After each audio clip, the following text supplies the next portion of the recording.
Bill on this amazing adventure. And it's been one of the most amazing journeys of my life to this point. I've met amazing people, and what an incredible challenge. Been at an iconic university, completely different part of the country, traveling in a pack with my dearest friends and their families, developing and shaping and grooming lives and helping a program. As Jim comes off the field almost after every game, it's the first time since, or the first time ever.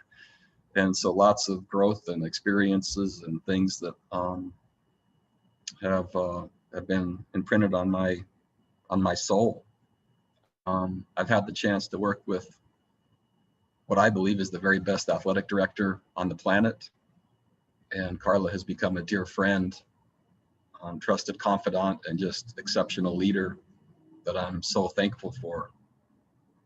I've been a head coach for 17 years in a row.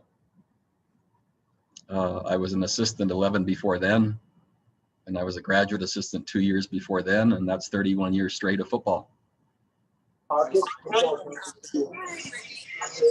Somebody's not muted. And so it's 31 years of straight football, and my wife and I will have been married 25 years in March. All we've known together is the rhythm of a football season. It's all my kids have known. And this January, all three will be gone. Holly and I are empty nesters. And all they've known is the rhythm and cycle of football. And we know what that looks like really, really well. And I would love to say there's been this buildup and a long amount of epiphanies and thought, but clearly this week, there was a sense of clarity to me that I needed to step back from college football and reassess, renew, reframe, and reinvent with my wife as a partner, our future and the next chapter of our lives. I was requested to stay by our athletic director. I was requested to stay by our president. It's my decision only. And Holly, my wife's a little stunned and shocked too, still. But I believe a renewal and a pause and a reframing and a reinventing and a reconnecting is necessary to then become the very best person I can be moving forward. And as you know, my passion and my wife's passion, we love to teach and inspire and build people, young people especially. And I know what that takes. And I'm looking forward to, again, the chance to renew and reflect and reinvent and re-become, and then re-enter someplace at some time on rocket fuel to become even a better version of maybe who I currently am. As I consider my boys, I'll be the proud parent of two, off serving on missions, knocking on doors and doing good and trying as hard as they can to help other people. Another in college, and here Holly and I now will be together alone for the first time in 23 years. Neither one of us know what that's going to look like either. We're anxious to find out, and none of this I'm viewing as permanent. This is just a chance to re-become, and like on any summit, you don't do it all at one time, right? There are times you need to pause and refuel and hook the oxygen tank back up, and man, I don't know, unthaw the freeze-dried food and recharge the butane tank. And so unless you like eating cold freeze-dried food, if you've ever camped doing that, it's not very good. I love my team. I just met with them, and I'm so hopeful to be able to have us perform well and be together and have another bowl victory. for this class and this team to culminate this for them. And the reason the announcement now is to allow it to then be about our team moving forward as much as possible. One more thing, there is a bit of heaven that Holly and I have carved out. We call it the HB3, which would be our brand, Holly, Bronco, and 3 boys. And this has been way more than football to our family, our little tribe of 5, and that sanctuary and that place we live on has been transformative for all of us in our lives, as well as the city of Charlottesville and UVA. And again, back to Carla as the world's best AD. Holly said it's clearly because she's a woman. That's why she has superpowers. So, and I think I believe her. And I believe that college football needs great people. And I think it needs grown-ups. And I think it needs a sense of balance and wisdom.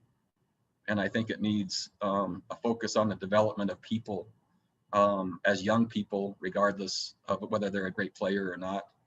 And so I'm not taking my decision lightly as I try to do those things and have tried. And again, the next journey will be uncovered as we go. And hard to uncover it if there's not a pause and contemplation and reflection. And so that's what I'm choosing to do. So with that, I'll be glad to take all the way up to his questions. We will start with Jeff White from virginiasports.com, then Mike Barber from the Richmond Times-Dispatch, and then Preston Willett from WCAV TV in Charlottesville. Bronco, did the way the final month of the season went for the team have any impact on this decision, and how much of a toll did that take on you, mentally and maybe physically as well? Yeah, I can't put a percentage on it. My first response would be no, because I like hard things. I know what it feels like, right? And I assess and I like challenges. And really, there was enough separation, Jeff, from that time period. In the coach's life, things turn over fast. And so the clarity of this was really finalized yesterday in my mind. Man, in the coaches world, that's almost an eternity from whenever the last game was. So this is a personal, and yeah, somebody needs to mute. So this is a personal and just like bigger picture. That's how I think decision. And any other data point, it's hard for me to even remember, to your question, who we played the week before the last game and who we played before that.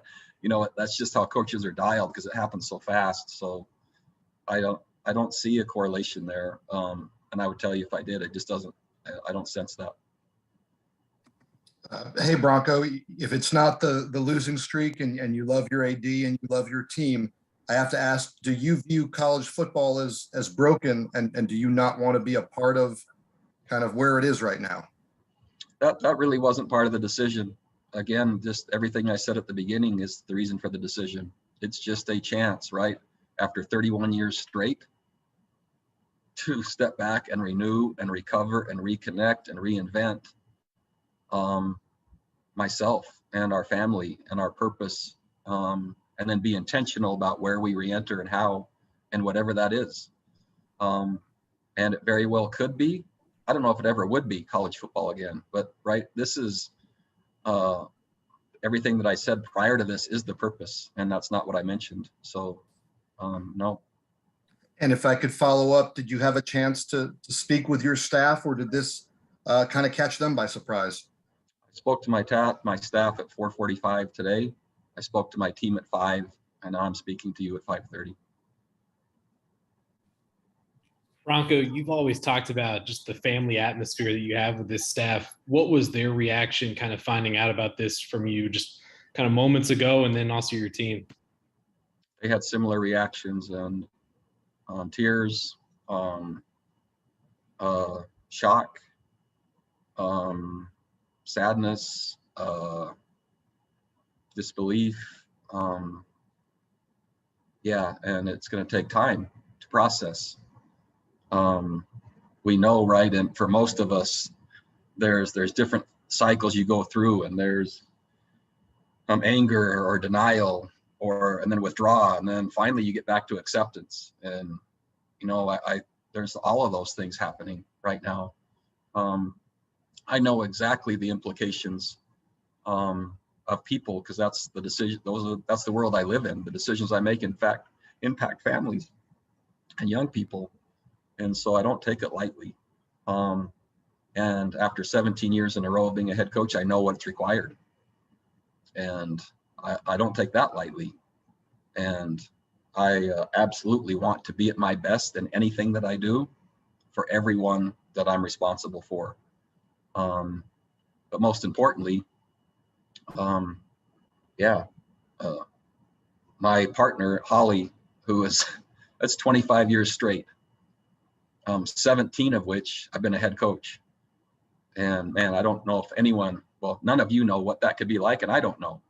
But what I do know is I want to spend a lot of time with her together, reconsidering what next thing we're going to do together. And that would be my first priority, is what are we going to do together, and what's next for us before we take on anything else. Next questions will be from Greg Mattia, Jerry Ratcliffe, and Jermaine Farrell. Yeah, Bronco, I'm curious with the way you've built the program and the things you've achieved. Virginia had made a bowl game 4 years before you got to UVA. What are you most proud of in terms of what you've helped build at UVA? I'm not sure I can name anything specifically other than bowl games are commonplace now, and that's below expectations. We expect to win the Coastal Division. That's what we expect. And so raising expectations, raising benchmarks, providing a new launching pad to really gain momentum now from here, helping UVA imagine and see what's required to play exceptional football, what kind of consistency that will be required. And so I just like the things that we've done to help the program, but most importantly, the people that are being built. That's everything. It's just through college football that's happening, and there's no record for that. What I'm most proud of is through the higher expectations that have shown achievement on the field, the people that are being built along the way is the metric. And I love who my players are and who they're becoming. Bronco, as strong as you've built the program to this point, is this program, was it more of a challenge than you anticipated? And how difficult is it to make Virginia a consistent winner in college football? Yeah, so I think we are a consistent winner. Year one reflected that it was harder than I thought. When I saw the first year of 2-10, I had to reframe everything, and that recalibration got us to 6-6. And that recalibration got us to 8-5 and a Belk Bowl win. And that recalibration got us the Coastal Championship and the state championship and a bit in the Orange Bowl. And I don't know how to calibrate for a pandemic. I don't even know that wasn't in my manual. And then we started again, and we're probably 6 plays short of winning the Coastal and winning the state, probably 6, arguably 7. And really disappointed because the expectation for our program now is to win the Coastal and the state, right? And so that's a completely different place. Now, in terms of your question, what will it take? Commitment.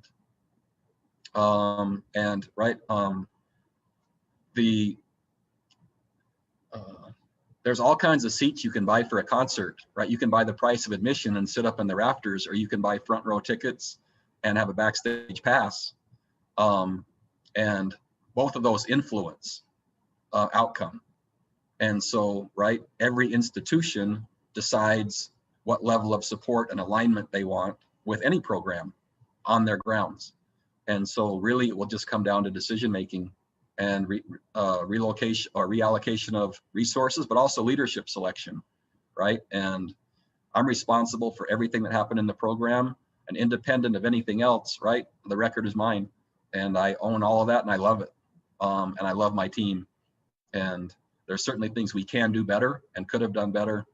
But but my hope is that the past 6 years has shown specifically and decisively what the next steps are needed to be to launch us even farther forward than we are.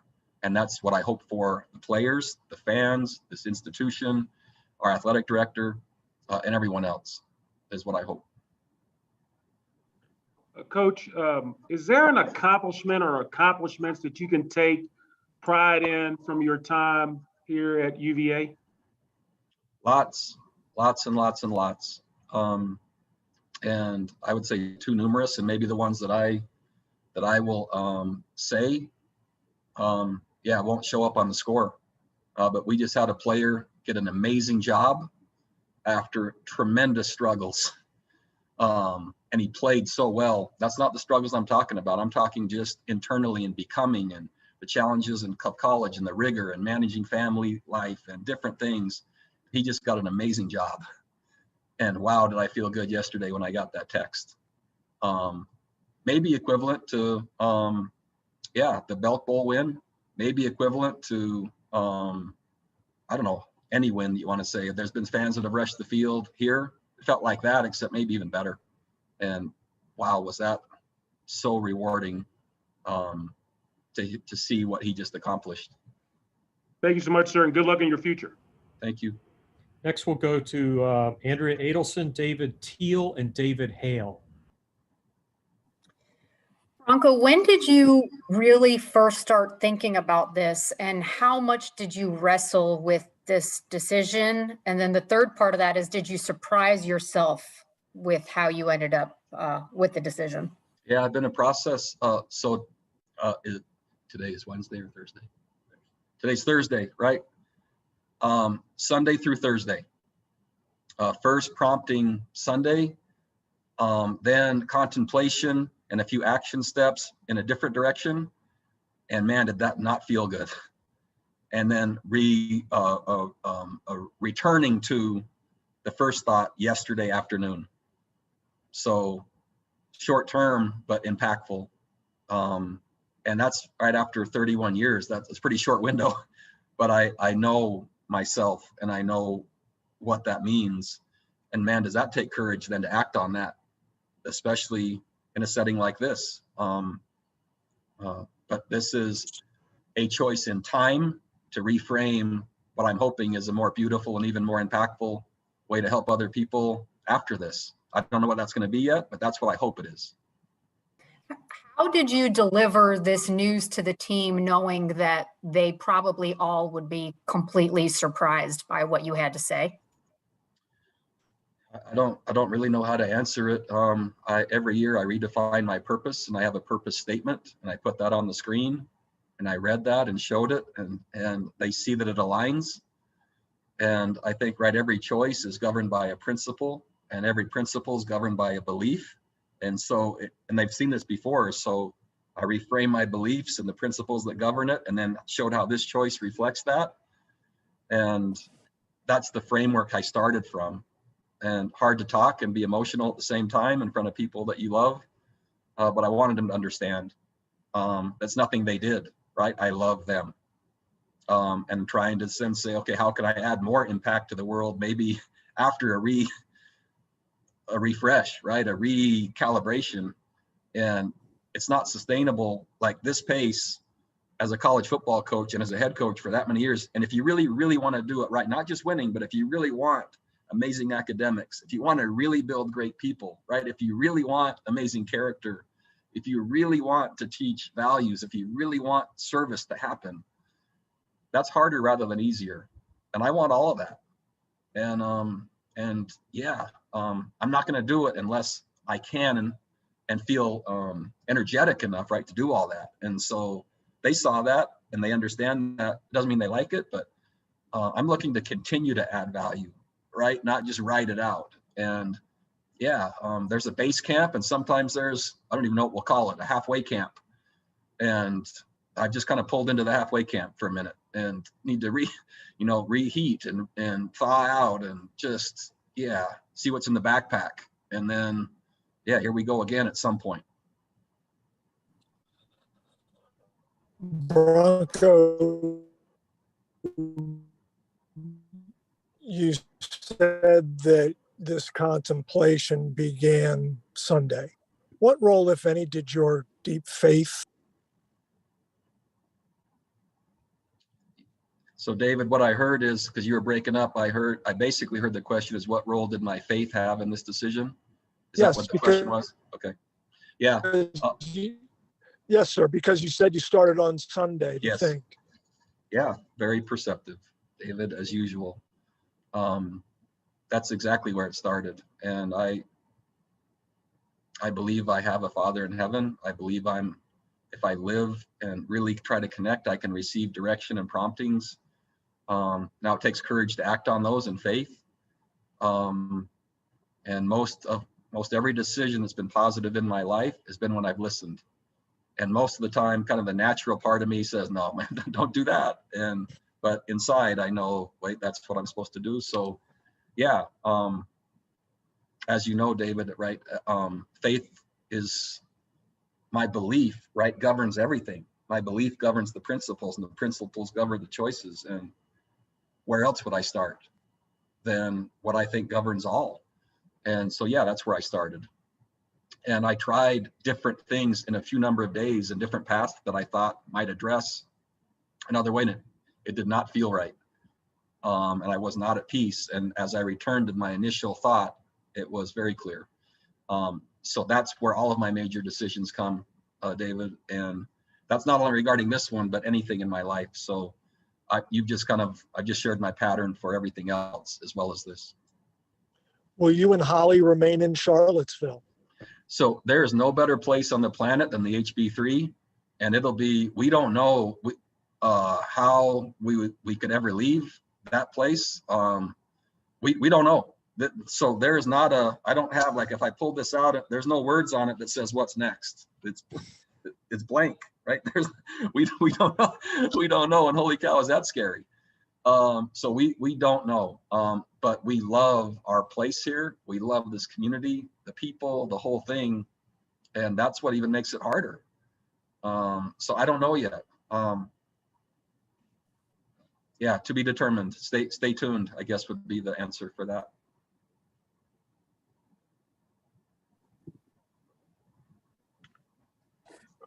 Bronco, you and I have talked at various points about just the sheer dizzyingness of the last couple of years, from COVID to the amount that the college football landscape has changed with, legal stuff, Supreme Court, to NIL, to one-time transfers and all of that.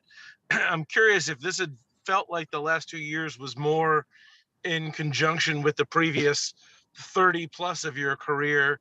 Do you think that this decision would have gone differently for you? How much have the last 2 years and all that has come with it influenced your decision that, look, I need to take a pause here. I need to step away and recalibrate? I think certainly both have influenced.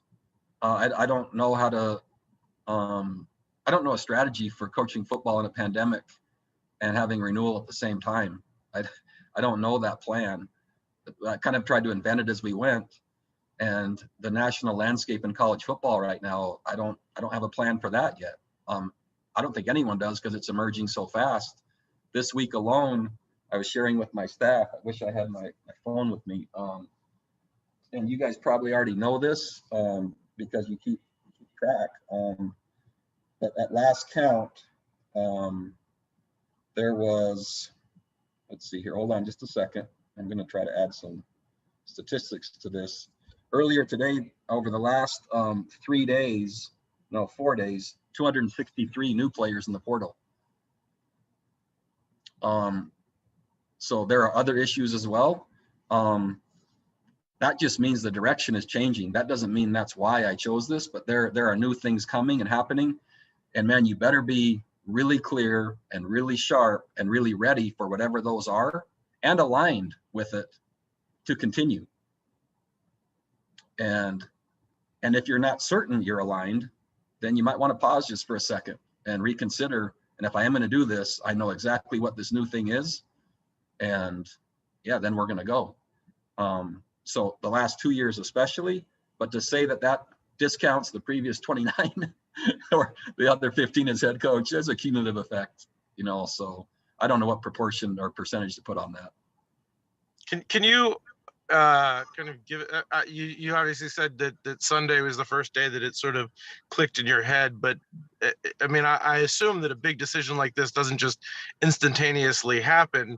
Was there a moment that you or something that really jumped out in your head that said, like, you know what, I need to consider this, I need to rethink this? Like, what was the time when you said, like, all right, this is big decision, but it's one I need to consider?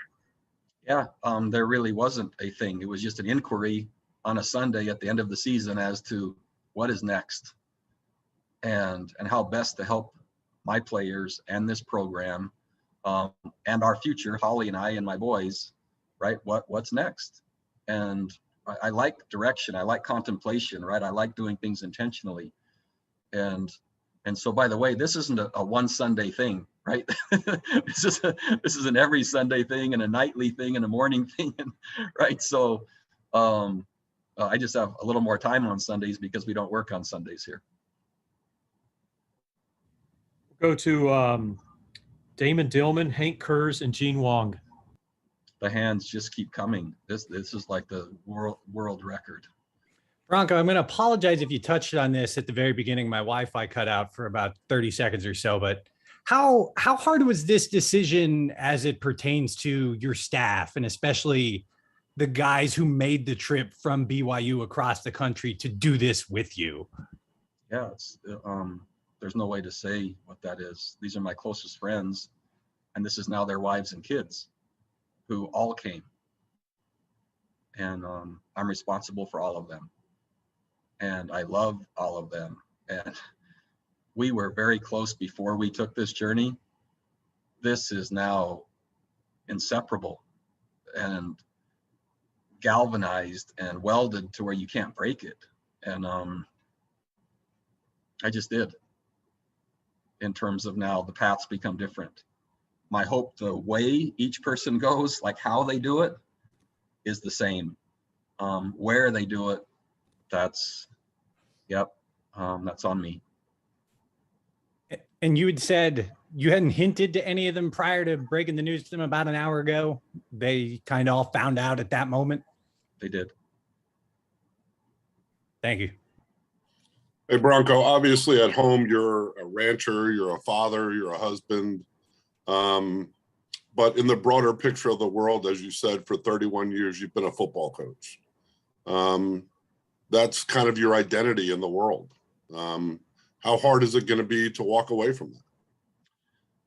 It's really hard, Hank, because the world defines me that way, and it's kind of easy to define yourself by what you do. Holly has a pretty cool rule where we don't talk about football at home. And so, yeah, you mentioned, I prefer cowboy, not rancher, but I'll take both. But I love husband, I love father, I love disciple, I love learner, I love just being a good human being, right? I love just so many other things, and I try to manifest that and demonstrate it through football, right? That's what I try to do. And I actually consider myself more a teacher than a coach. And I think there's a difference. And in your mind, I guess. So to your question, I don't know how I'm going to do it. I'd love to say I have a plan. I don't know how. I should have just said that to begin. I don't know how yet. Well, that's kind of my next question is, as you're probably trembling somewhat and really shaken by having done this and, maybe feeling like you've let people down or whatever. Obviously this is about you more than anything. In your mind, when you shift from, oh my goodness, I can't believe I did that, and to, oh my goodness, this is so exciting that I'm going to do next. How do you see that playing out? Yeah, I think a couple of things. It's never entered my mind that I've let anybody down. But what has entered my mind, you mentioned trembling, because I don't know what's next. But already, if I didn't think the decision was necessary to become and add more value, then I wouldn't have done it. right? So this isn't to break and pause and then become irrelevant. This is actually to break and pause to then become hopefully more impactful and helping and developing and teaching and serving others is what I'm hopeful, right? And so I'm excited about that. What is it going to look like? I don't know, but I'm already there. There's no remorse. There's emotion. And again, after this call, right, I'm going to go back to seeing who we play in this next game and try to help this team and this institution and this program have success and have a lasting impact on these kids. And then I'll be able to maybe think about it. I'm addressing it now, so, but yeah, I haven't given it. I would love to say I didn't decide until I had a plan. I don't have a plan. How did your kids react? Were they like, dude, you waited till we left the house and now you're going to be around all the time? Ironic, but they basically said, we like this version of you better. Nice. So Thank you. I guess I'm different already somehow. Hey, Bronco, you've often told us this is a results-based business and coaches are judged on wins and losses. But at the same time, we know how much you value the relationships you built at Virginia and the culture you've installed there. So when you look back on it and reflect on what success is to you, which one of those wins out, or is it a combination of all of the above?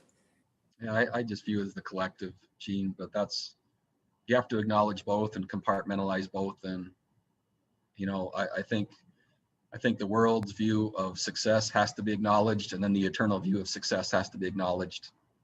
And as the coach, and as a person, you manage both the best you can and acknowledge they're both real. At least they are to me, right? And so winning and losing matters. Absolutely. Developing people. Wow. I love that part. And when ultimately you say what's added the most value, man, I hope I've hit and addressed all that with the same vigor and attention as the winning and losing. And as far as the impact on recruiting and commitments and the like, have you had a chance to, or you plan to reach out to some of those folks and kind of tell them what's going on and what's kind of the plan as far as that goes? I don't have a plan that way. That'll be coordinated with our athletic director and et cetera, right? This is one step at a time. And I've tried to work sequentially through those that I work with, which are my coaches, right? Those that I care about so deeply in my players. And in the team meeting where all the support staff members were there as well, and our football family. I'm now sharing it with you. And so, you know, I'm kind of working from the inside out as best I can. We'll go back to Jeff White and then Mike Barber and then Preston. Bronco, did you ever see yourself as someone who would coach into his 60s, mid 60s, late 60s, or did you always think that probably this day would come sooner rather than later? I think it's more of the second, Jeff. I remember saying along the way that I would like the end of my life to be add so much value that people forgot I was a football coach, and they'd have to go back and look it up. Oh, wait, that guy, he coached football at some point. I've tried to add that value at the same time through football, but I would love for the next part to be helpful to others, impactful to others, inspiring to others, to do things of real value and substance. And maybe someone will remember if I'm wearing an old ball cap or something. Wait, oh yeah, you used to be in football, right? And yeah, I used to be in football.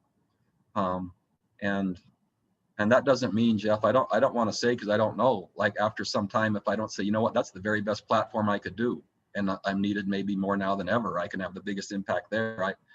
I don't know. So I'm not ruling that out, but there's something, and I'm going to find it. Bronco, you've talked about some of the things you're proud of in this program and the accomplishments and maybe the direction of what you've built. Do you have any input or any opinion on what should happen next in the head coaching position? And would you like to see your staff given the opportunity to continue what you've built? Oh, so again, I've already talked about the most intergalactic championship AD in the universe, and my trust and partnership with her is off the chart. And so I've already made myself available to vet or advise if needed. We're so aligned. We visited today about all the things the next head coach should have here, and I couldn't have written it any better. It was just like, we see it exactly the same way, and there is now still more here at UVA to go and do and become.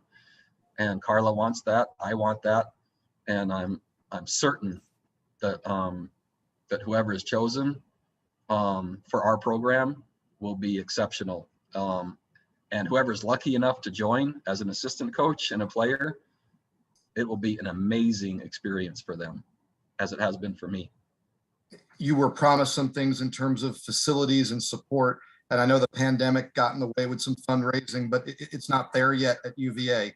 How much more work needs to be done on that front for your successor to reach the next level? Significant. In terms of, well, I put it this way, significant in relation to expectation of where UVA would really like to be. And so there's good progress being made through Carla's work and President Ryan's help, but more is needed, and everybody knows that. So, yeah. And will you still help me build my fence? So I'll probably charge you now because I won't have an income. So we'll, I need to look at what the rates are for a good fence builder, and then I'll get back to you. Thank you. Bronco, I don't need any handiwork, but just for you over the next couple of weeks, what is this going to be like preparing this team for a bowl game now, and how does that change in your mind? It doesn't. It becomes back to normal because that's a normal thing I do as a coach, right? It's, and that might be too much to ask, but kids are resilient and coaches are resilient. And so once the routine starts again, whenever we start that in preparations, we'll find out what game we play in. We'll count back number of days to practices. We'll know how many days we need to lift and run. And that routine is our bodies, almost like when you drive to work, you probably go the same direction and you don't have to think about it much, right? You just kind of move right to that spot and you get going. And there's security and comfort in that. And so I think that for most of us is what makes it so hard is it's new. It's a new road. It's a new path. I don't know this place. How do you know where to go? What's that? And so my hope is that the focus can be on our preparation, on our team, on the game we're going to play. And I'll work as hard as I can to do that and not have the attention on me. Because again, right, that the players play, I'm trying to help them become. And I know it's probably unrealistic under these circumstances, but I'm trying to stay on this call for a world record length to diminish the amount of other calls I have to be on between now and when we play. With that said, we'll take our last two questions from Greg Mattia and the dean of been on more press conferences than anybody else around here, Jerry Ratcliffe. Yeah, I'm just curious, how will you handle, I guess, the recruiting aspect of it over the next couple of weeks? There is an early signing day before the bowl game. Will you still be involved in that and talking to recruits? How will that work? Uncertain at this point. What I do know is anyone that chooses UVA has made the best decision of their life to become an amazing person. The educational part, the community part, the relationship part, and the football part. I think it's too much to say it's not influenced by the head coach, but we already know Carla. We already know the principal. She's going to pick someone on, and you're going to have another amazing UVA head coach of any sport, right? And I don't think there's any risk, only benefit. Bronco, other than the master plan and the new football home that this program desperately needs, what else would you recommend that the program needs going forward for your successor? Yeah, I think it's a great question, Jerry, but I really think I would love for we to find the right venue and let Carla answer that and stay on that point until everybody's tired and just let her describe that. And I think, because I don't think it will sound right and I don't think it's appropriate for me because I'm grateful, but I'm so thankful to be here and the experience I've had. And I don't in any way, shape, or form want any of you to frame this like if he had this, right? That's not what I'm saying. And so I think that ought to come from Carla. And man, that would be hard for me if I saw anything that came out like that because that's not what I'm saying. And so I think really for Carla moving forward, that would be the way to hit that. Thank you. You bet. Mike, do you have another question? I'm okay, thank you. Okay, thanks everyone. Thank you, Coach Mendenhall. As a reminder, we'll have a transcript of this. We'll email shortly, and also I'll let you know when the high-res video is in our box folder for everyone. So I do train horses. So if anyone needs any horse work done, but it's not for free. We've all seen your contract, Coach. What about Okay. three-legged cats? I have some skill in that way, but there's a waiver that I require. Understand. Bronco, will you teach people how to ride? I've never ridden a horse. There's absolutely an opportunity for people to ride. The price just went up. I wasn't as much need of finance before, but the rates just doubled. So you just kind of missed the peak. Yeah. I am in business school though, so if you need like a good Oh. out of school accountant, I can probably work Possibly some an sort of exchange. Let's talk about a bartering system there. That could be, yeah, there could be interest there. If you want to know if you can teach roping people, circuit. The roping circuit for anyone 55 and over, you might find me there based on the entry fees. Too bad Doug's not on this Zoom. Yeah. He'd be all over Doug gets that. his own Zoom. This has completely disintegrated into just like rhetoric, hasn't it? Caroline, if you want to know if Coach can teach people to ride, ask Ahmad the Cowboy Hawkins. Excellent. That's good. I can go there. That's good info. Thanks. Bye.